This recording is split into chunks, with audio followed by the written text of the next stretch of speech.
Hey, honey, how was your trip to Menards? Awesome! The Menards bag sale is back. What's the bag sale? You grab a bag in store and save 15% on everything you can fit in the bag. I got a new cordless drill, LED bulbs to help with the electric bill, stocked up on toothpaste, always need batteries, and paint for the mudroom, plus all my favorite snacks.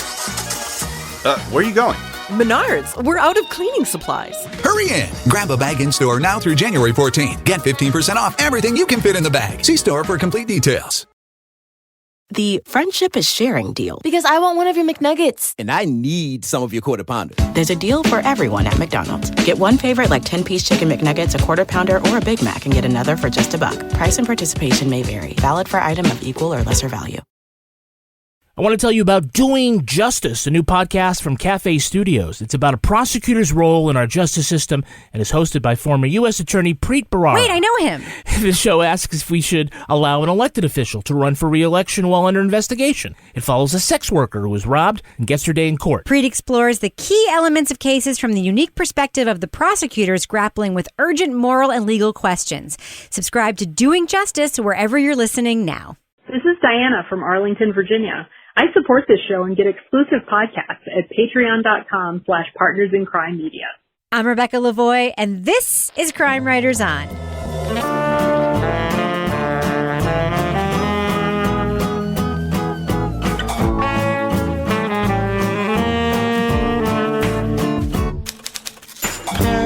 Crime Writers On is the original true crime review podcast that digs into true crime, pop culture, other podcasts, TV.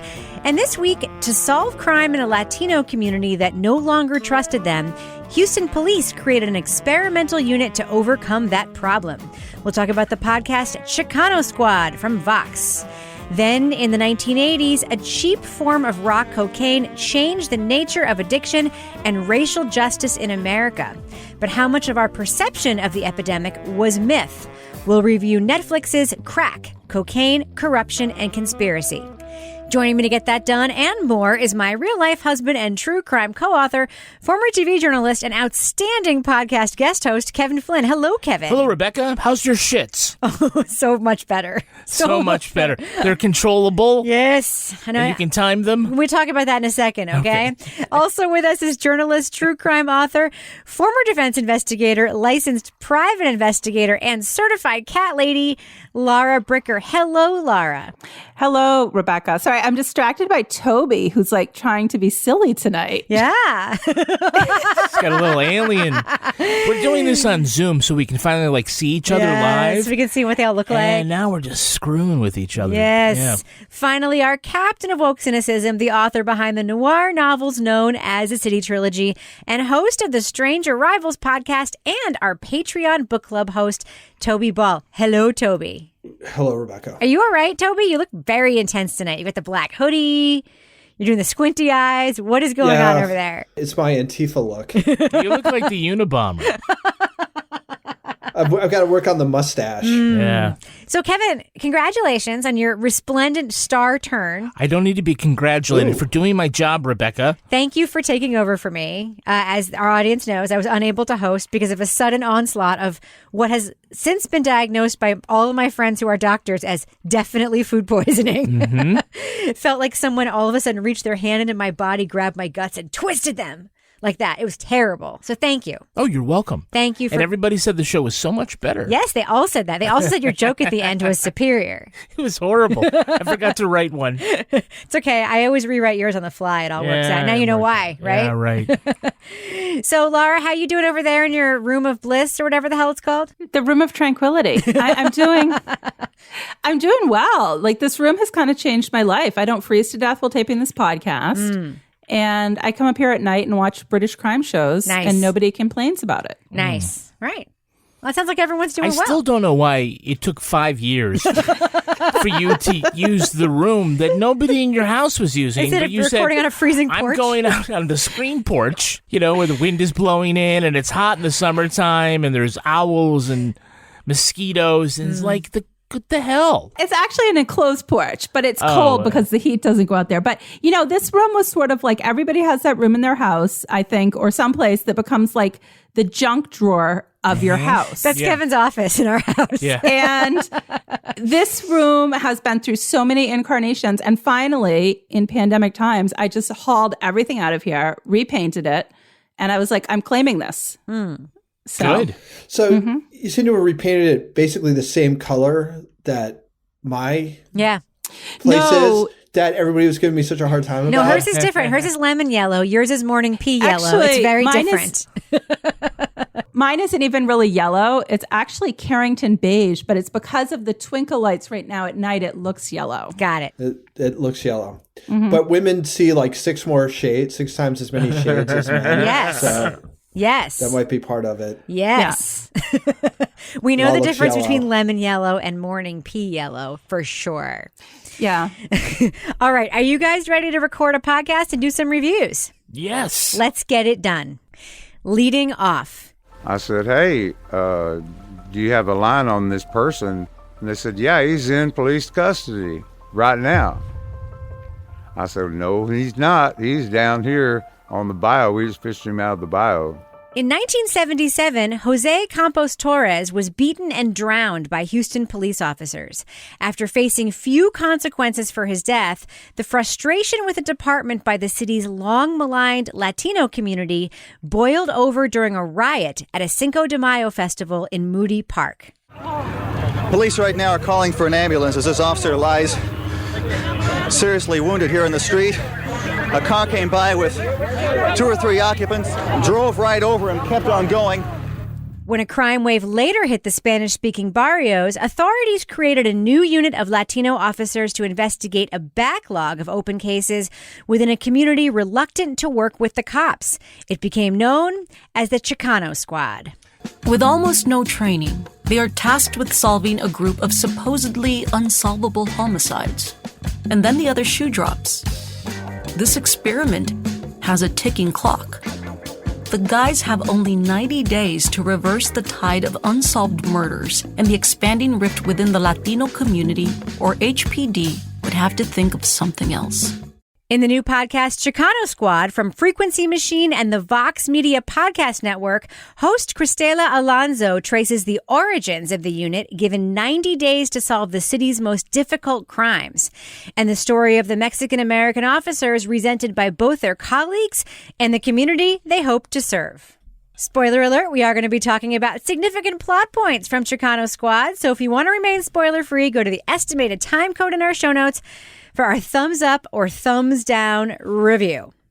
Kevin Flynn. Yes. I know that we may have quibbles with the podcast later on or criticisms about structure and story and all that, but I just have to ask you 2 questions. Is the theme song of this podcast not awesome? I love it. Me too. En esta ciudad hay necesidad, caught in the in-between, and swimming upstream. I love it, but I'm going to give you a secret.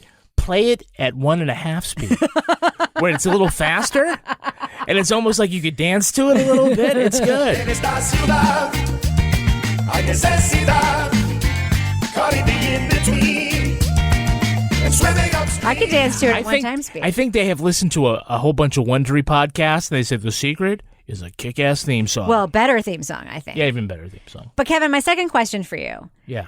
I really want to talk about the story first before we talk about, how it was told and so forth. Yeah. Would this not be the basis of a kick-ass Netflix series? Yes. Like a la Mindhunter or like a limited series HBO series? I could see it as a dramatic series, a period piece. Yeah. I mean, 1970s, and a lot of the issues, of course, are still relevant today, whether you're doing nonfiction or a fictionalized version. I think this would lend itself very well to a police drama because it's a unique story.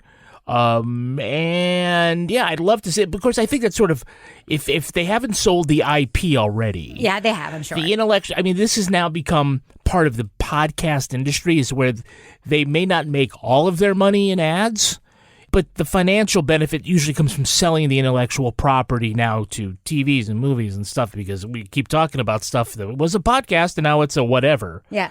If you're out there and you're buying stuff for Netflix and you haven't yet bought this, you buy this. I it think would be it's really great, good. Yeah, it's a great concept. All right, Laura. So we have a host of this podcast, Cristela Alonso, who's not a journalist, but I think is extremely well suited to host this and kind of does a kick-ass job both, relating to the story enough that we feel like she is qualified to tell it, but also just like telling it well. What do you think of Christela as a host? Well, I like her as a host. And in the first episode, I thought, well, this is perfect. I mean, she's from this area. She's got a connection. She's an activist.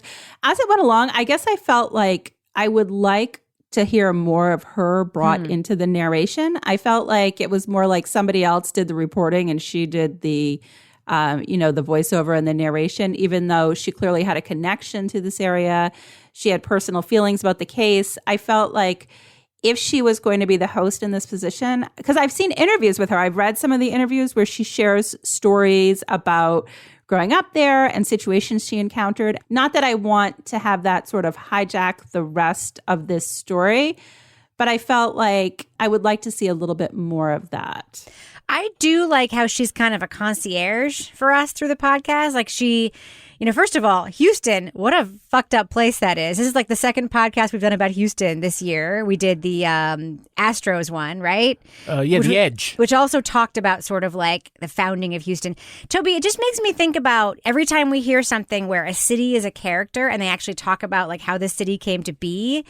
The American story of cities and places, like you think about a European city and it just feels like it's been there forever. And in the United States, a city like Houston, which is one of the largest cities in America, the origin story is always like somebody had a piece of land and wanted to make a thing and it was next to a river and that was good for trade. And now we have a city. I found like Houston as a city to be a really compelling character in this. What do you think? Not so much. Why not? No, it's interesting. I mean, I think Houston, they don't go into the whole thing, but it also, it transforms into, Space City USA or whatever. It also gets the space industry as well. So, Toby, one of the things I think, looking at everyone's notes and knowing what my notes are in my head, that we all may agree on is that the story is interesting, but the structuring of the way this podcast tells the story is not necessarily the most inviting. Can you just talk about how the podcast is laid out and what you think about that? Sure. So I feel like I have a lot of sympathy for them when they were trying to map this thing out, because I think there are things in the story that would have made it hard no matter how they tried to organize it. So, clearly the hook of the Chicano squad is awesome. It is a great concept. But it's like, how do you get there? And the choice that they make is to start off briefly with this riot, but then going back to what was the roots of the riot, and that is basically the murder by the police of this guy, Jose Campos Torres. So you spend 2 episodes kind of following this case. And this encompasses, as you were saying, the history of Houston, and then the Houston police force and its relationship with the Latino community, leading to this case where they beat this guy and then either put him into the water or sort of force him to do it himself, and he drowns. And then sort of the fallout from this. So that was 2 episodes. And so you haven't gotten to the squad yet. And then the 3rd episode is largely sort of a biographical episode of, the policeman who they're sort of following the closest. Cecil. And to me, that slowed way, way down. But again, you don't even get to the real Chicano squad stuff until about halfway through that episode. So you're almost 2.5 hours into this thing before the Chicano squad really sort of pops up. And it goes from there on and sort of talks about their work, their adventures, the challenges they face and stuff like that. So given these different elements, and we're only 4 episodes in, it's like, how do you arrange those in a way that makes sense in terms of storytelling, in terms of pacing, flow, but then also getting to the meat of the podcast, like the main focus. I don't know how I would have arranged it differently, but it does. I think the nature of the content makes it hard, and I think it doesn't flow as well as some other ones that have sort of more logically flowing content do. Well, I have an idea on how to redo that. So do I. First of all, the origin story shouldn't take 2 episodes. Right. Right? I mean, that's what you were saying, right? That nobody goes to see Bruce Wayne not be Batman and then wait for the sequel to see him become Batman. Right. That whole story, well, it's interesting because the context, the historical context is really important, that you could have put a lot of that stuff in one episode and then got us going. You said like the middle of the third episode. We don't really hear the Chicano squad go out and start doing cases till the beginning of the fourth episode. Now, I understand this is going to be 11 episodes long, so in the total balance of things, that maybe, I feel like, okay, that's probably, it's probably going to be, good enough that you had to wait a little while because it's a whole big thing, whatever. Still, when we write books, and if the action in our books doesn't start until almost a quarter of the way through, or almost maybe more than that, a third of the way through, then people are putting down our books. And so I feel like at least now that there's enough episodes out that you can binge and get through that I'd say, okay, that's good, keep going. But I there's got to be people that listened to the first 2 episodes and said on Tuesday, well, I don't know if I want to wait around a whole other week. I'm not waiting for what are they going to start talking about this Chicano squad next week. I'll tell you, I was listening very much like with an editor's ear. It's something I've been thinking about a lot lately. For me, it's all the pieces are here. It's a very easy fix. You start with a Chicano squad scene. Like, that's how the TV show would start. It would start with this, like, badass group of, like, rookie detectives with no training who are actually solving tons of murders. Start with them. That's how the Laura Bricker Pet Detective series starts. Yeah, then roll back. With her rolling in saying, drop the hamster, motherfucker. Yes. And then cut to her origin story. Yeah, then you roll back to, like, what the context is. Yeah. Then you get the personal stories. But there was also some strange editing choices even within the episode. So there were a couple times where, like, in episode 4, they mentioned that woman Diana's murder at the beginning, her going missing at the beginning, because he, like, was friends with that family who owned that club. Then they completely drop it. And then they talk about it again, like 2/3 of the way through the episode, as if it's a reveal that we don't know, even though they told us at the beginning. That so it's just, it feels like, I don't have a problem with that. Well, I'll tell you what I think is happening. Yeah. I think there is, among podcast makers in the criminal justice and true crime space, there's a fear of not being crappy, right? So they check I would hope so. But they check all the boxes of things that are problematic, and they say, as long as we've solved that, it's not problematic. So they think if we spend a lot of time on a victim at the beginning, then it won't be problematic. Yep. If we do things like over-explain how much research we did to find out if this shooting story is true, then it won't be problematic when we get emails about, is that cop shooting story? Like, I hear them trying to solve problems that I, as a listener, have not actually flagged. Like, that's what I hear. And if I were editing this, I would just go in and say, all the pieces are here, but just cut this, rearrange this. That's how I felt about it. Laura, I don't want to, like, beleaguer, like, the structural problems. I do want to talk about a little bit about the story. What did you think of the details of this Jose Campos Torres murder? I mean, they do spend 2 episodes on it, so we hear a lot about how it happened. What did you just think about that story in general? I thought that was a really compelling story. And I think, regardless of where in the podcast it came, it certainly adds a lot of context to how we end up with the Chicano squad being formed, what situations and, what the scene was before that in this area in terms of racism and the relationship with the police. But it was, like, freaking horrific. Listening to, I think for me, the part that struck me is this guy's like a Vietnam veteran and he's trained to, like, fight back, and he can't fight back to save his life in the situation that he finds himself in. And just the scene of him being, dumped into this water and left there. He refused to submit to the beating, which made the officers angrier. Carlos Elliott stepped away for a moment, returning to the car to take a radio call. And the next thing he knew, he heard a splash and saw a figure in the water of the bayou below. It was really horrific, but I think even more so is then when you hear the flip side, when we finally find out what happens to the police officers in this case, and you're like, are you freaking kidding me? $1 fine and no jail time? For almost a minute, I almost thought, oh, it's going to be different this time. Yeah, they fired him, and they were really mad, and so, yeah, they went to jail, and for a whole minute, I was, oh, shit. You know what I was really Shame on me by? for even thinking that. I'd love to know if, Toby, were you surprised by even the amount of press coverage this case got at the time in the 70s. It sounded like contemporary press coverage. Everybody is super outraged that this happened. I was almost surprised by how much media frenzy it caused. And then I thought, wait, in the interstitial time, did we just become so used to police violence against people of color that it stopped being a big story, but it actually could have been a big story and overcome it that? You know what I mean, Toby? It just felt like the media really took an interest in this. Yeah, I don't know why that particular case, and I guess part of it is, and she kind of mentions it, is he was like a clean-cut guy, he was a veteran, all these sort of problematic assumptions that you make about somebody or the interest that people have in somebody who's like that rather than, somebody with a different appearance. And it's also kind of funny because when she talks about the squad, she makes it sound like these guys aren't that clean cut. Yeah. They're like facial hair that only somebody in the 70s could get away with.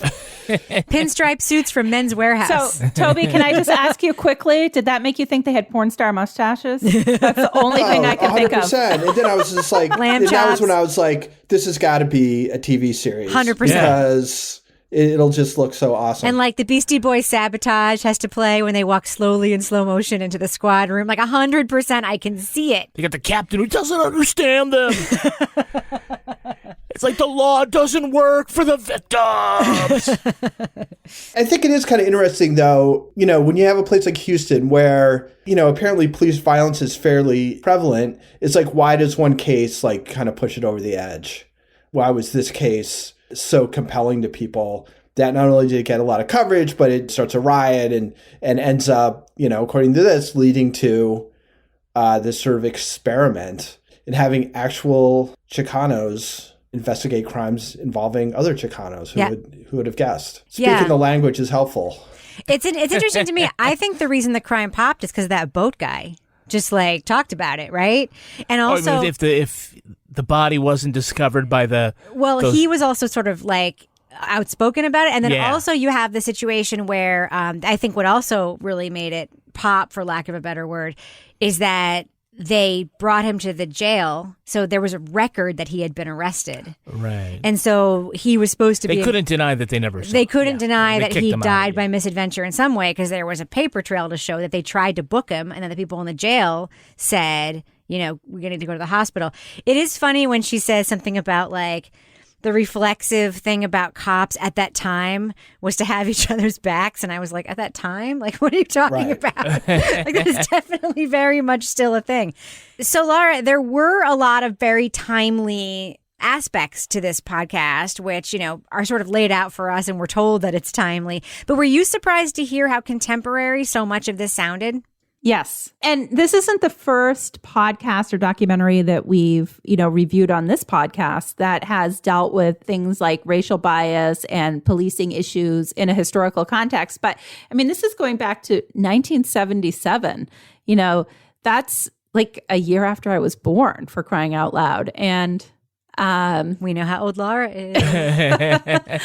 But I think, that was the hook at the beginning of the podcast in terms of, putting it out there that everybody's talking about the situation that's going on currently in contemporary America and, putting out there, this isn't new. This has been going on for a long time. So I think when you hear that, then, my thought immediately goes to, what the hell?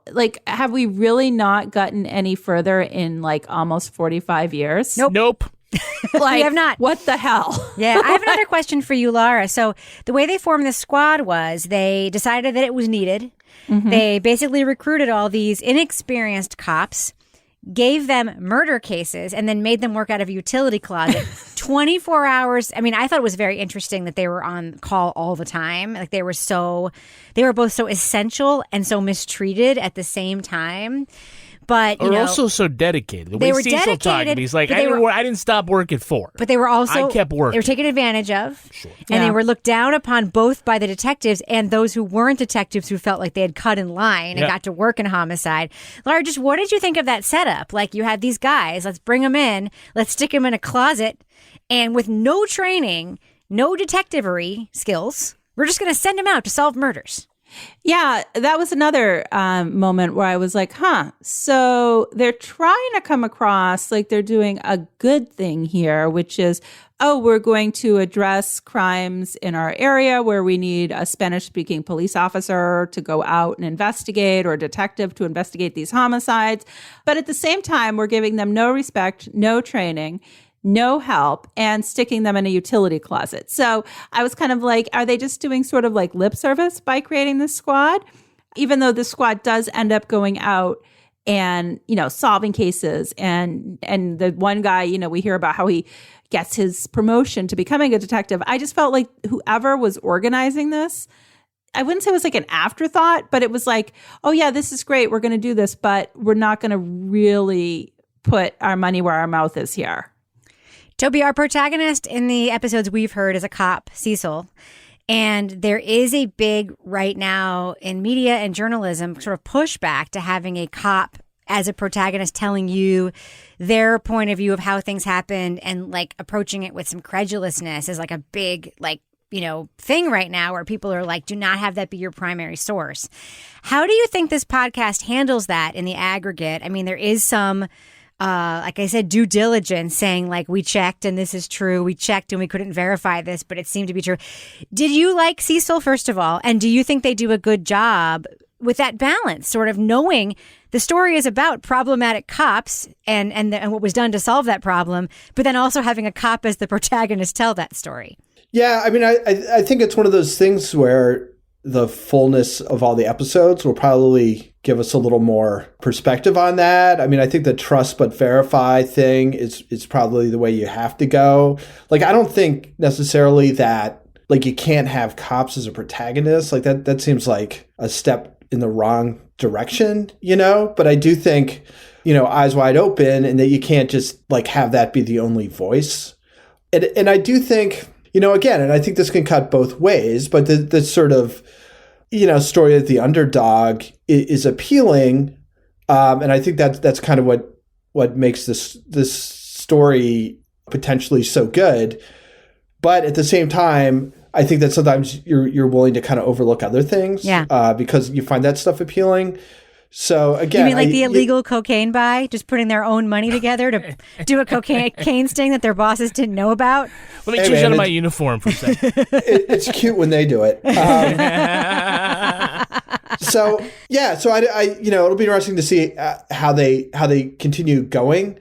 But he comes across as likable, and I think, hopefully they talk a little bit about how in some quarters, like, he's looked at as a traitor, right? He's joined the enemy, and it's going back to his community, and that's not looked on favorably. So I think there's a lot of interesting stuff at play, and him as a protagonist, more as a main character necessarily than like a nonstop hero, I think would make for an interesting series. I do feel like we have to tell the story on Cecil's back, because otherwise we don't have a protagonist, which also means we have to like him. Mm-hmm.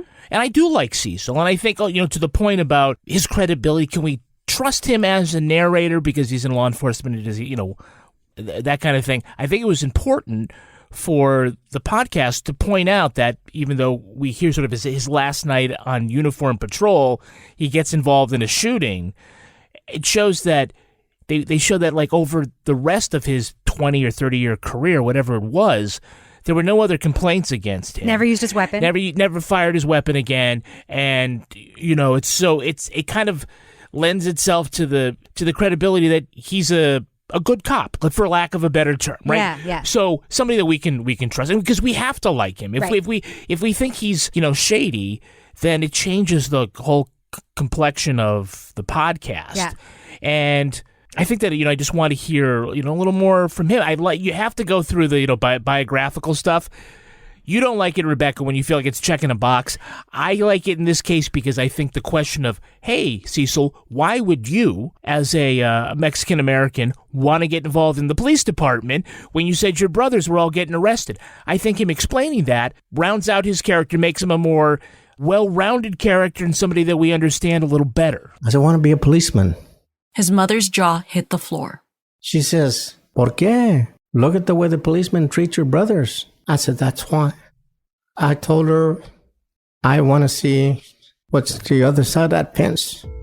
I was fine with that part. Yeah. I just thought the part about like he and his wife were going back and forth and he moved in with his partner and Bobby. It's just too much. To me, it was just I know those things that you love, and I'm like, I don't really need to know that he was going back and forth from his house, but whatever. I will say that they do show the warts. Like they mention without comment that the cops are getting free coffee and snacks from the store, which I know that happens, but it's also not okay. They mention that like it's a different time, Rebecca. They also mention like while they're on duty and they go to make an arrest, they eat dinner with the family before they arrest the dog. That was wild. Yeah. I mean, it's explained away as cultural, but it's also like a little bit weird. But that's warty. I think the warty stuff makes it better, not worse. You know what I mean? Like I actually think that's more humanizing than saying we spent 12 months digging into this file to make sure he's a good guy. Like, I'd rather hear it, than to be shown it. You know what I mean? Make up the word warty. I did make as up an the adjective. Word warty. So, Laura, quick question for you. We know the name of the podcast is Chicano Squad. We know that's what these guys are called. Mm-hmm. We hear that they needed a name and that there's a journalist down the hall who was asked to give them a name, but then we don't actually hear them being given a name. Do you feel like we should have just gone in with Chicano Squad? Like that should have been the thing that framed this whole thing? Oh, absolutely. Because we have 4 episodes. I'm like, I would have started episode 1 with the information in episode 4, like back in, the late 70s, maybe a little short context, like a couple sentences, putting it into perspective. Introduce the Chicano Squad. Start with Cecil getting called in by the lieutenant to ask him to join. What is this all about, right? Yeah, exactly. And then once the story gets going and you've got this action going, then you're going backwards into the story of Jose Campos Torres. And then you're going into what was happening on Cinco de Mayo in response to that and how this came about. Because I felt like that was the name of this podcast. And I was like, So I feel like all the information is there. It's just, it could be in a different order. I want to be in the showrunner's writer's room when they make the TV show about this and argue about what scene should be first.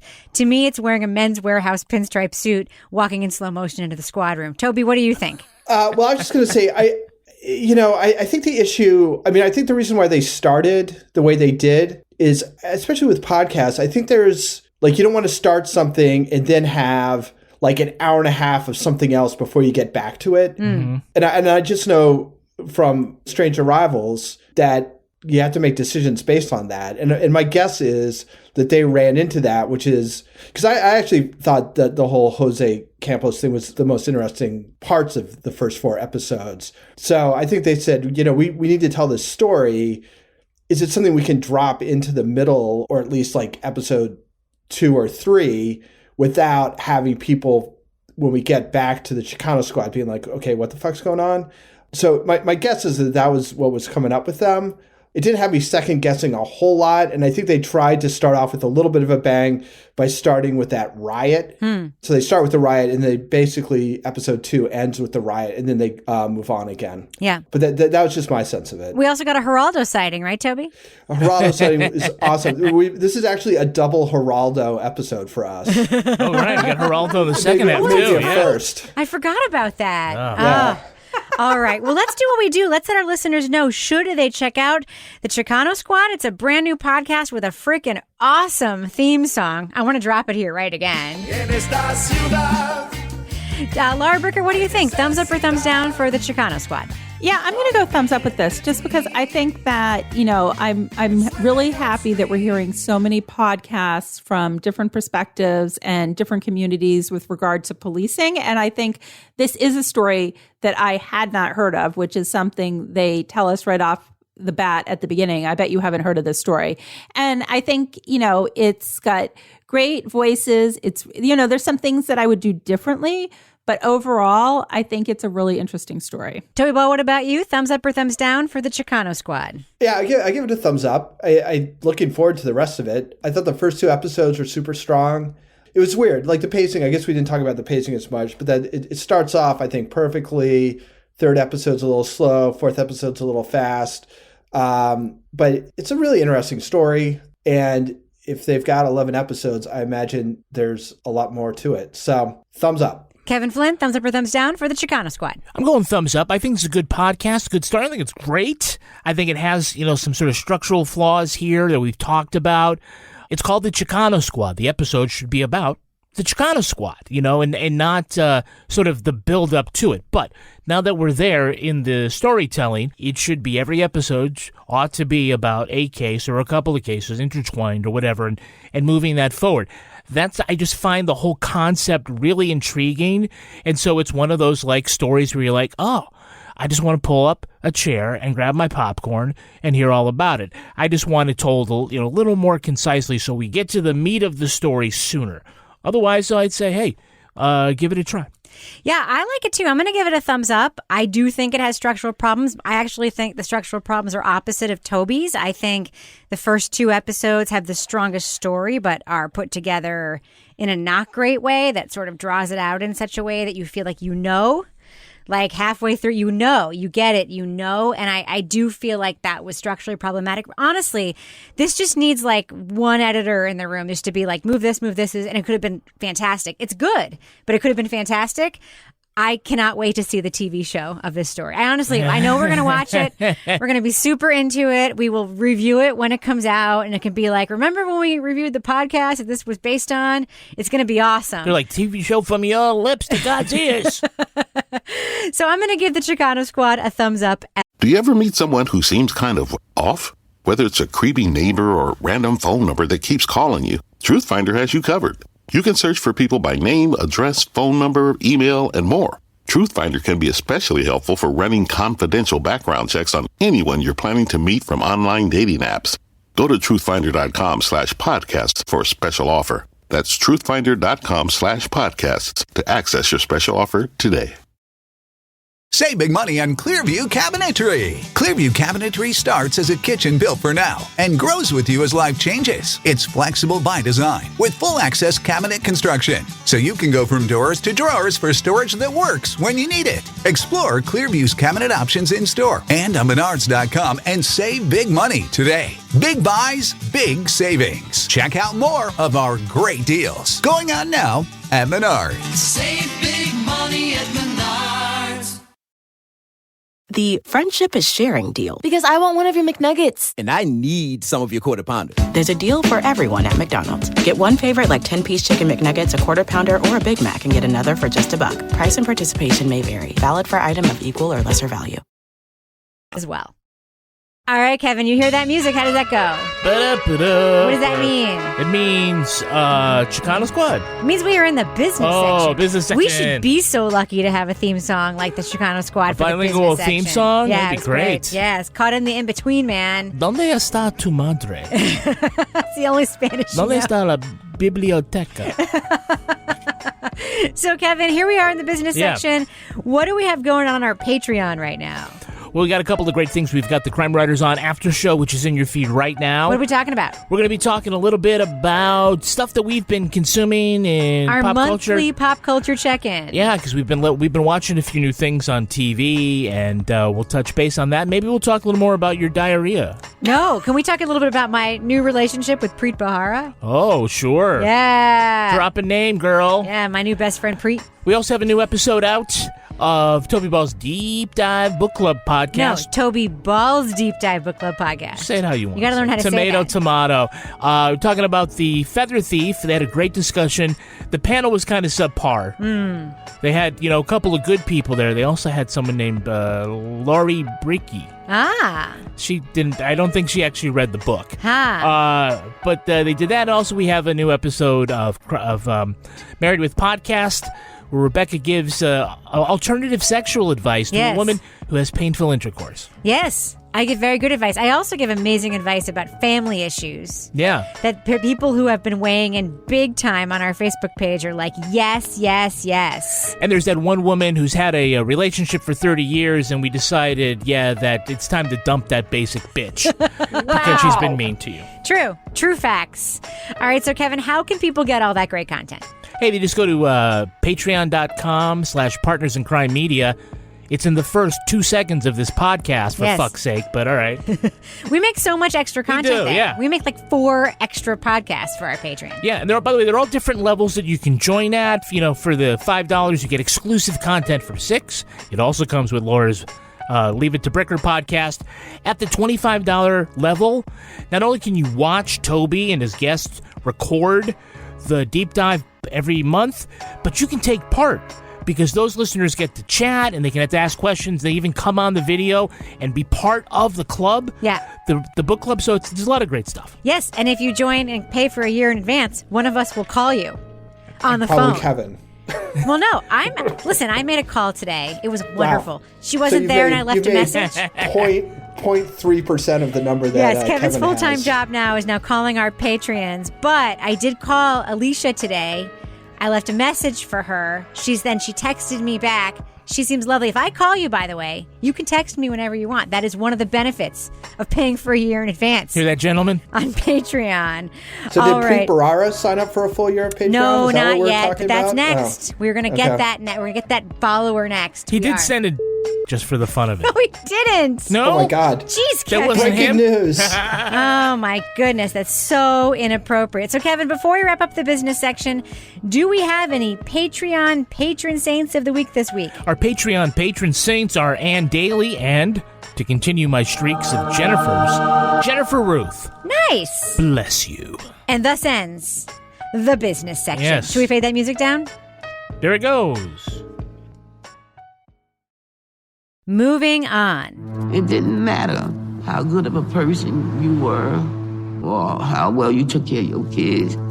All of that goes out the window. You won't even realize it because you're so busy getting high.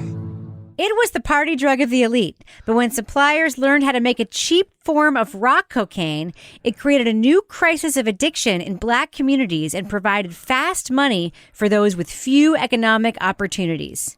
I seen people sell crack to their own mother. You know, it was like, yo, she's gonna get it from somewhere.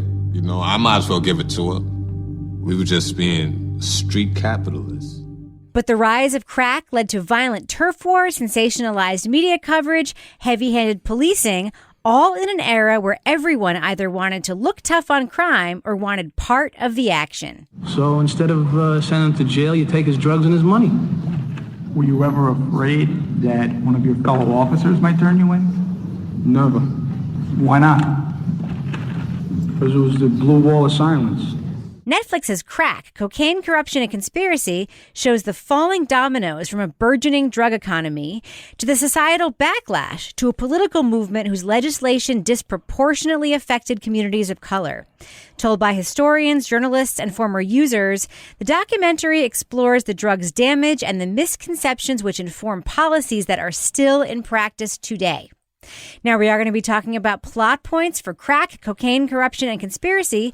So to remain spoiler-free, go to the estimated time code in our show notes to hear our thumbs up or thumbs down reviews. So, Laura, we talked a little bit about some of the organizational and structural issues with the podcast we just reviewed, but this one is very cleanly organized. What do you think of the chapter kind of book format of Crack, Cocaine, Corruption, and Conspiracy? By the way, can I just call it Crack from now on? You guys are cool with that? We know what you're okay, talking good. about, yeah. What do you think of the structure of this documentary, Laura? I liked it. We all know I sometimes have a hard time following things when they're not like clearly structured.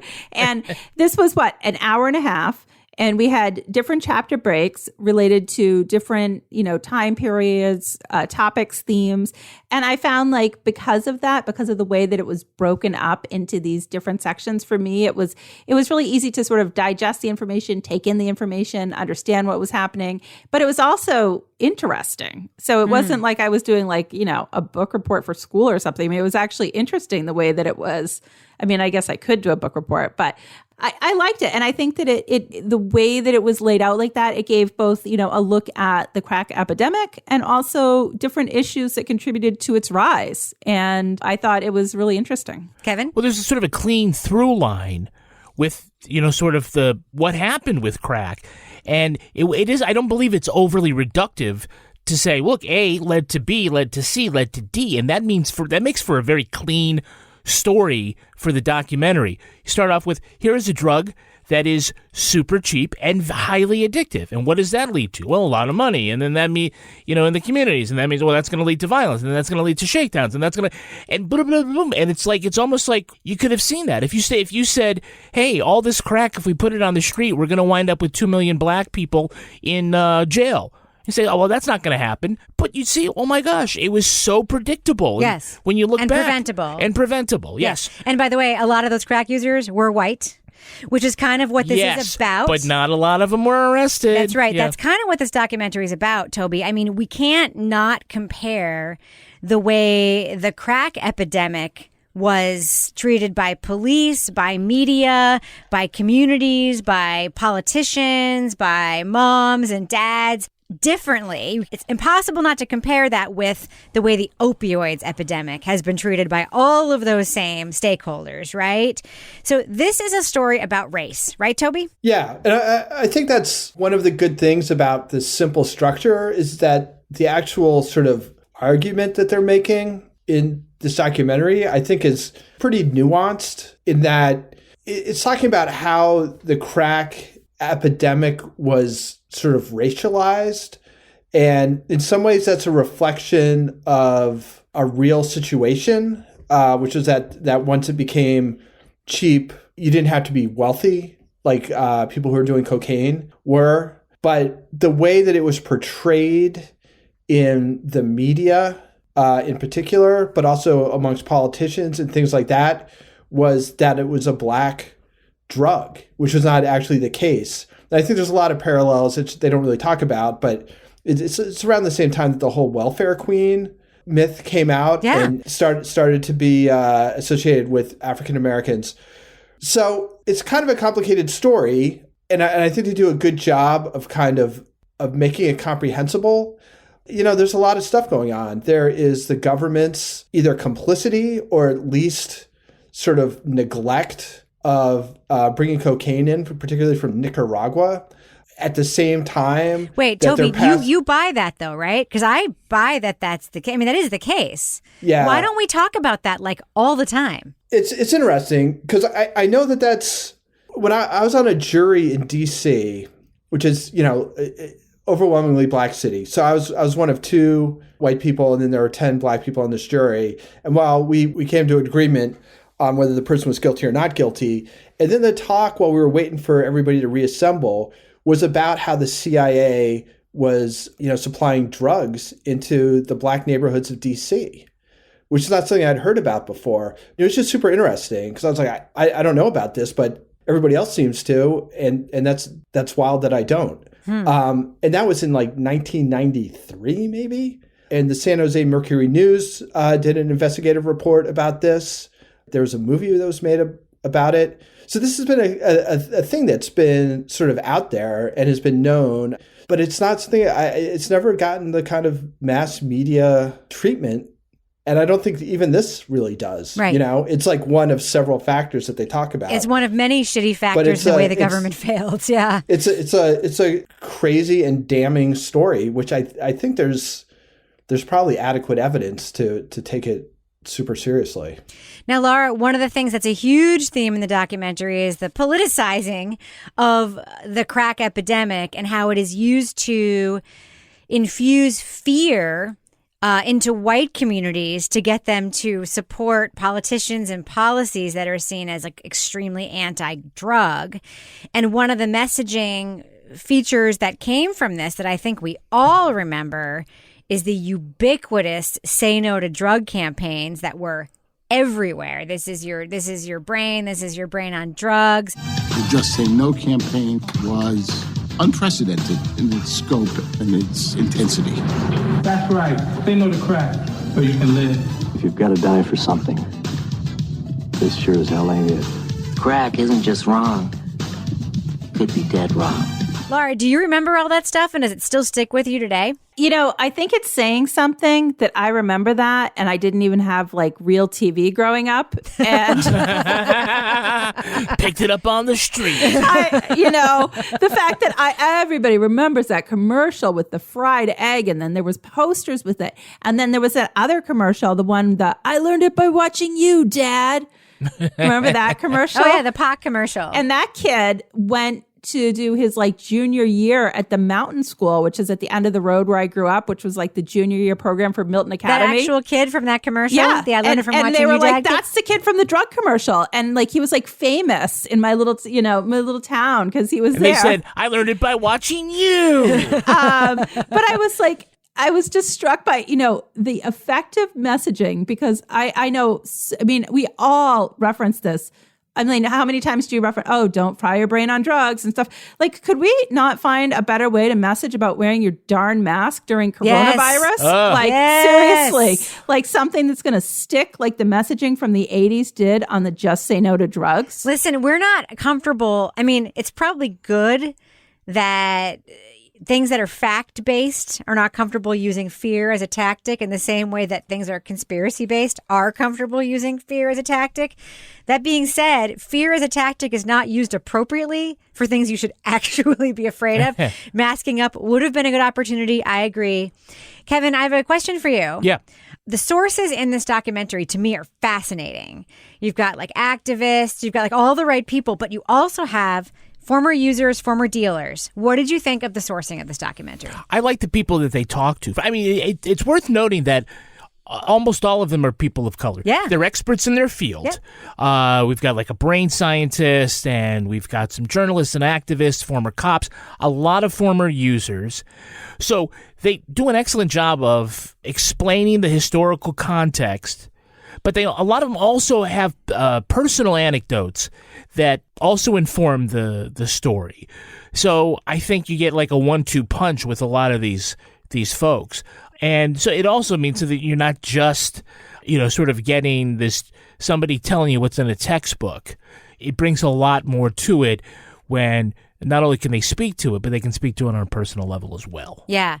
Now, Toby, there's a big theme also in the documentary about making white people care, which is a thing that is what the media is about. Like, how do we get white people to care about this? Or is this a thing white people will care about? That seems to be like what a lot of crime stories are based on, like when you see the missing white girl, but you don't see the missing black girl, for instance. But one of the ways that white people were made to care about this was by the media making an example of Len Bias dying from a crack overdose. This was and I'm putting this in quotey quotes because I know it's racist to say, like a quote, clean-cut, relatable black kid, star basketball player, and his death suddenly made white people like really all in on this story. If police were shocked to hear the news about Len Bias' sudden death, they were just as shocked to hear that crack might have been involved. Right now, police say the case is labeled suspicious, and that's all they're saying in public. What did you think of that, Toby? That like we always need somebody that we think of as clean or good or relatable in order to actually care about something that's deadly, that's dangerous, that's ravaging communities everywhere. Well, that was what came up in the Chicano squad too, right? With Jose Campos. Yeah. He was this clean cut. Yeah, they talk about the two sort of, turning points is the right word, but flashpoints, I guess, is Richard Pryor when he was freebasing, and then Len Bias. And I think it was, for people who don't know who Len Bias was, like he was Michael Jordan's rival. Like they were considered on similar terms. Like Len Bias is going to be a huge, huge star in the NBA. And if you were a Boston sports fan, Toby, and I don't think maybe you were, but it was a big story that you were psyched that he was drafted, and that it was a huge story that he died, because it was all of those things put on top of each other. Yeah. And it was, I think it was the night of the draft too. It was when this all happened, as he was, celebrating being drafted by the Celtics. So yeah, again, I mean, it's one of those things where, there's a single story that I guess white people can find compelling is what actually gets things to move, rather than like sort of a rolling tragedy that's consuming thousands of people and entire neighborhoods and things like that, including, which they make the point a few times, that it's not a black problem, right? It was, more white users than black users. But again, that was not the frame that it was put in. Right. It was like crack is a black people's drug, powder cocaine is a white people's drug, and it's mostly Wall Street traders. Right. And, rich frat boys. Were you guys at all surprised, like I was, when they talked about Richard Pryor's freebasing accident? that they put a lot of actual substantive weight, historical weight on that moment. I mean, I knew about it, but the idea that, no, that wasn't just sort of a celebrity story, that was actually a turning point in the history of drug use. I didn't know what freebase was. And Richard Pryor burning himself up with it was kind of the wake-up call to a lot of people that there was this other kind of way of using cocaine. I was really surprised at how weighty that was. It sounds like something that Rebecca says, like that, like just this hyperbolic thing that you have to accept. Just say, Humphrey Bogart was the first person to use a fork. And you're like, well, okay, Rebecca, if you say so. I don't think that's the case. I obviously remember, Richard Pryor's accident. It was a big deal. Was anyone else kind of surprised that, like, no, that was like a real historically important moment? Yeah, I mean, that's like when, a celebrity does a thing is like, it's like Magic Johnson getting AIDS, right? Yeah. It's like people thought of it differently, cared about it more. It became part of the national conversation and not a marginalized thing that no one was doing shit about until it happened to Magic Johnson, right? Like it's people very are like, oh, Richard Pryor's like does a lot of drugs, and some people are like, oh, you can freebase cocaine? Yeah. It was like, oh, okay, so I guess we had two different takeaways from Yeah. Wait, by the way, can we just go back to Laura's, like, I learned it from watching you, Dad, and, like, the big deal they made about pot in that commercial? It's actually quite funny if you think about it. Yeah.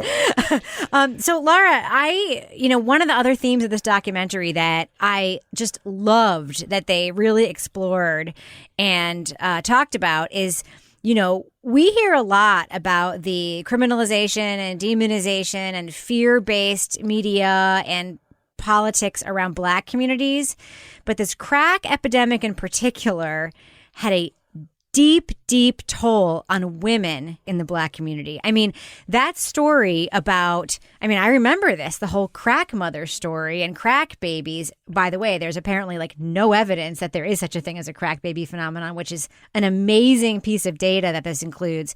But you had women going... 23 kids they looked at? Yeah, you had women... 23, oh my God. But how many times have you heard crack babies? A lot, yeah. You hear it all the time. Like or like I adopted these kids, they were crack babies, and you hear it all the time. Like it's incredible. So the story that really I can't stop thinking about ever since I watched this documentary is the woman who went to her obstetrician, and apparently this is a common thing, and said, "I want to have a healthy baby. I'm addicted to crack. I need help." And the obstetrician calls the cops instead of calling a treatment center or giving her treatment materials.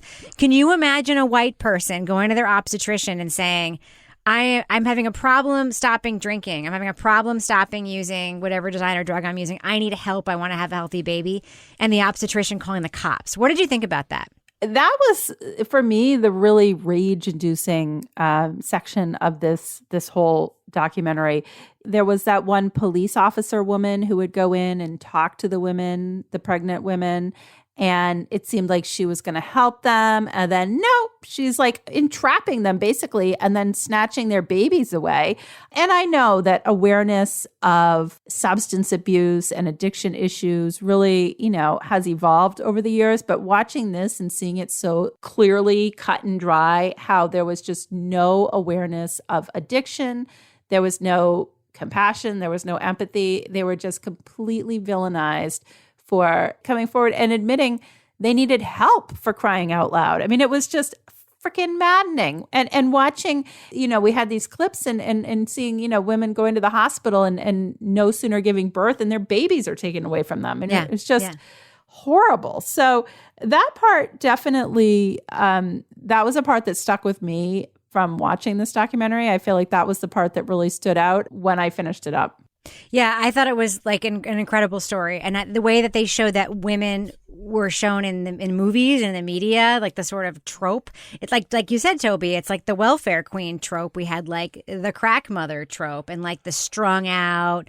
And you think about, too, all of the women who were convicted of crimes related to drugs during this period that they weren't selling, they weren't dealing. They were using and maybe living with somebody who possessed or sold, and they were given these super long sentences for just being drug adjacent. Like, it's horrifying. It's completely horrifying.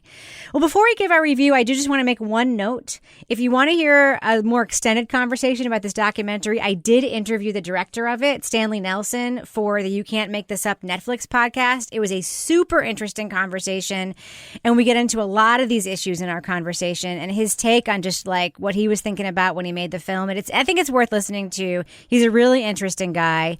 So let's do what we do. Let's let our listeners know, should they check out Crack, Cocaine, Corruption, and Conspiracy on Netflix? Laura Bricker, what do you think? Thumbs up or thumbs down for this documentary?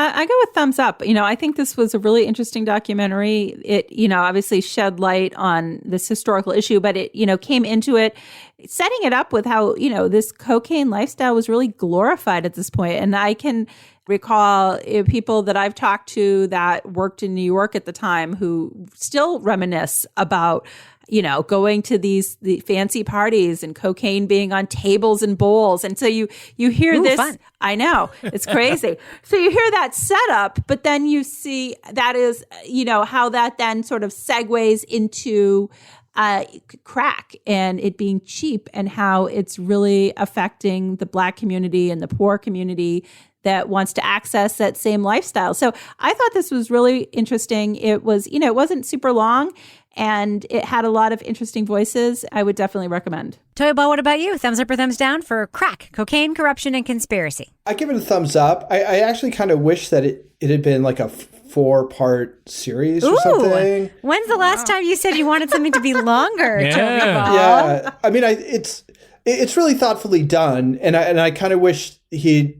had a little more opportunity to let some of these ideas breathe a little bit and explore them a little bit more, because I think my guess is that he probably has more to say about all these things. And I would have been interested in hearing about it. So I guess that's a recommendation, is that it left me wanting more. So I give it a thumbs up. I would definitely check it out. And it's in a kind of funny spot for me. I mean, this mostly takes place like when I was in high school and college. So there's also like strangely nostalgic. Old man Toby. Yeah, exactly.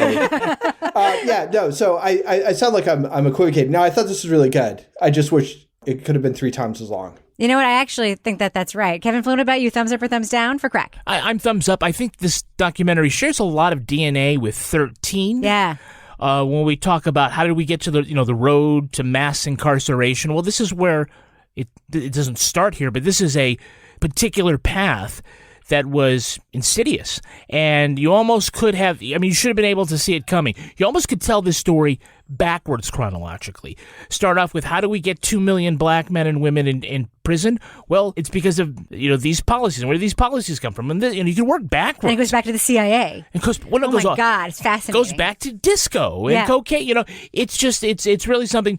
It isn't oversimplified, but it is told in a way that is accessible. So after an hour and a half, I felt like I knew an awful lot about what was true and what wasn't about crack cocaine and how it got to be a problem that we still have to deal with today. So it's educational. It's got a little bit of energy to it that a lot of these documentaries don't have. So, I'm a big thumbs up for Crack. Wait a minute, that's never going to be taken out of context. I love Crack. I really like Crack too, by the way. If it helps you know. Let's gift that, everybody. Yeah, no, I really like this documentary. It's always surprising to me when I go into something that I think I know a lot about. Like, I feel like I know about mass incarceration. I know about like the racial aspects of the way the crack epidemic was treated differently than the opioid epidemic. Like, I'm like, oh yeah, I know. Yeah, I know. I learned a lot while watching this in an hour and a half, and it was entertaining and it was compelling. The voices in it, the sourcing in it was great. I love that they included people who had been dealers and who had been users. There was a woman dealer in this documentary that I want to have a drink with and ask a million questions to. Oh, I forget. Yeah. Oh my God. She's a badass. Oh my God. I want to know everything. I want to know everything. Was it the one who got shot and she walked herself to the hospital? I just honestly not in an exploitative way, tell me everything, but I really want to know. That says something when there's a subject you think you're smart about and someone can make a tight thing that makes you smarter about it or that reveals how not smart you were about it. So big thumbs up for this documentary for me. It's called Crack, Cocaine, Corruption, and Conspiracy. It's on Netflix. Thumbs up. Do you ever meet someone who seems kind of off? Whether it's a creepy neighbor or random phone number that keeps calling you, Truthfinder has you covered. You can search for people by name, address, phone number, email, and more. Truthfinder can be especially helpful for running confidential background checks on anyone you're planning to meet from online dating apps. Go to truthfinder.com/podcasts for a special offer. That's truthfinder.com/podcasts to access your special offer today.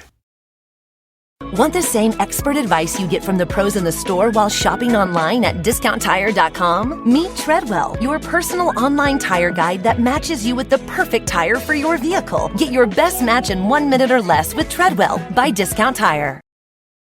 The friendship is sharing deal. Because I want one of your McNuggets. And I need some of your Quarter Pounder. There's a deal for everyone at McDonald's. Get one favorite like 10-piece chicken McNuggets, a Quarter Pounder, or a Big Mac and get another for just $1. Price and participation may vary. Valid for item of equal or lesser value. Now it's time for my favorite part of the podcast, a little something I like to call the crime of the week. They say good fences make good neighbors, and good property surveyors make for good fences. Such was the problem in Dover, Foxcroft, Maine, where a man who believed his subdivided property line went through his neighbor's driveway cut the encroaching garage in half with a handheld reciprocating saw. Their long-standing feud boiled over when the Ritters built a retaining wall along the boundary, and Mr. Gabriel Braun began blocking the drainage pipes on his side of the property line. Braun hired a surveyor who determined the demarcation was further south, and since it cut right through Ritter's garage, so did Braun. The Ritter's own surveyor used maps and markers like railroad ties to prove the actual line is where it's always been. Surprise! Now the family is suing Braun, his surveyor, the guy who operated the demolition equipment, and the local TV station that had the audacity to find this story interesting. They want more than $450,000 in damages for their 520 square foot rental home valued at $32,000. Wait, are we going to get sued for also thinking this is entertaining on our podcast? I don't know. That seems to be like a good return for losing half a garage. Though he says the Ritters have been the loud, obnoxious neighbors for years, Braun admits that he may have gone too far. Maybe. All right, panel, let's make lemonade out of half a lemon. Laura Bricker, what would you do with half a garage? Oh, there's so many possibilities, but y'all know where I'm going with this. I would turn it into the office for my newly formed cat detective agency. And I would add some more cats out there as sort of assistants. Toy Ball, what about you? What would you do with half a garage? Just the usual shit. Lift weights and drink beers. What about you, Kevin? What would you do with half a garage? Put in half a car. Oh, for God's sakes, podcast studio, Kevin. Podcast studio. Not upgraded. enough room. More You square could put footage. a moped in there. Kevin, we're in a fucking closet. There'd be a lot more room in that podcast studio. So if I'd made like a Don Knotts joke, would that have been too obscure? No, everyone knows who Don Knotts is, who watched... What's the joke? Well, wasn't Jack Ritter in Three's Company with Don Knotts? Yes, he was. Yes, Say- and Mr. Furley. Yeah. All right, we should probably end it on that note, but before we do, Laura Bricker, do we have a cat of the week this week? We're going to have a dog, but first I have to give a shout out, though, those to dogs. our faithful listener, Barbara Rimkunis, who... Hey, Barbara. Barbara's cat, Dimitri Russian Blue Cat, passed away recently, and she got two cats last weekend. And Replacement cats. And everyone's like, where's your new cats? We want to see pictures. And they had been hiding. So Barbara drew a very nice picture. It was just like all black with eyes. And she's like, here's my new cats. Nice. But that's not actually It's like the Yorkshire Ripper drawings. It was pretty funny. But actually, I wanted to do this one last week, but obviously we had our baby of the week last week, so I had to put this one on hold. Danielle Brooke had this lovely, it was just the sweetest thing. Huxtable, her Lhasa Apso, had to get 3 teeth pulled. Lhasa Apso, Laura. That's racist, Laura. It's Lhasa Apso. Oh, for crying out loud. Racist Huxtable, against whom? our Lhasa Apso, There you go. had to get 3 teeth pulled. He was really out of it when he got home. She put him on the bed, and Winslow, their Tibetan Terrier, who's also a COVID rescue, got up there and covered him in a blanket. I saw that. It's the nicest thing. So they rescued Winslow in May, and he's aggressive, protective, and he's really sweet now. And there's pictures. It's adorable. I'm really happy about Danielle's dogs, even though I'm not a dog person. And I'm so happy that she got those teeth pulled. I'll tell you, we used to have a dog who died, but she had a bunch of rotten teeth, remember? And she was just a bitch. And then we had her teeth pulled, and she was awesome afterwards. It turned out they were very painful. Technically, she was still a bitch. Yeah, that's true. All right, Laura Bricker, people want to send their animals to you to be nominated for Cat of the Week. But they don't have to be cats. They could be dogs. They could be emus. They could be iguanas. How can they find you on Twitter? At Laura Bricker. And, of course, you can also submit your pets to our email address, crimewriterson@gmail.com, or in our Facebook group. Toby Ball, folks want to reach out to you to say, hey, Toby, what are you wearing and why do you look like that? How can they find you on Twitter? At Toby Ball NH. And Kevin Flynn, if folks want to reach out to you with their continued congratulations on how great you are at hosting this podcast when I have diarrhea, how can they find you online? I'm at Kevin P. Flynn. And if you want to follow me on Twitter or Instagram, you can find me at Reb Lavoie. By the way, diarrhea is a medical problem. It's not disgusting. It happens to all of us. You can also follow the show on Twitter at Crime Writers On. And I encourage you to join our truly amazing community. I love you all in our official Crime Writers On Facebook discussion group. We also have a regular old Facebook page, by the way, but that's not important. Support the show at patreon.com/Partners in Crime Media, and you will get, ready for this, the Crime Writers On After Show, Married with Podcast, Toby Ball's Deep Dive Book Club podcast, and Laura Bricker's Leave It to Bricker podcast. Our theme song was composed and performed by the fabulously talented Ty Gibbons. Our line editor is the very handsome and collegiate Olivia Burdett. Our executive producer is Kevin Flynn. This show was recorded in the Yoga Loft above the Bodega in Bay St. Louis, Mississippi studio, otherwise known as Studio C, the closet in our New Hampshire basement, which we created when we saw the laundry room in half. On behalf of all the crime writers, thanks so much for listening. We will catch you later. Is it set up? Toby, can I ask you a real question? Yeah. Are you high right now? Get closer to the camera. Let me see your face.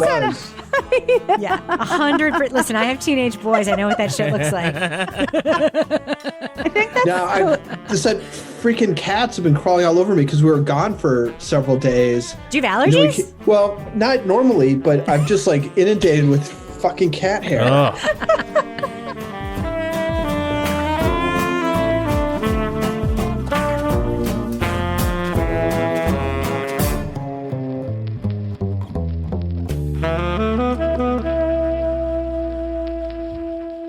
Partners in Crime Media. The friendship is sharing deal. Because I want one of your McNuggets. And I need some of your Quarter Pounder. There's a deal for everyone at McDonald's. Get one favorite like 10-piece chicken McNuggets, a Quarter Pounder, or a Big Mac, and get another for just $1. Price and participation may vary. Valid for item of equal or lesser value.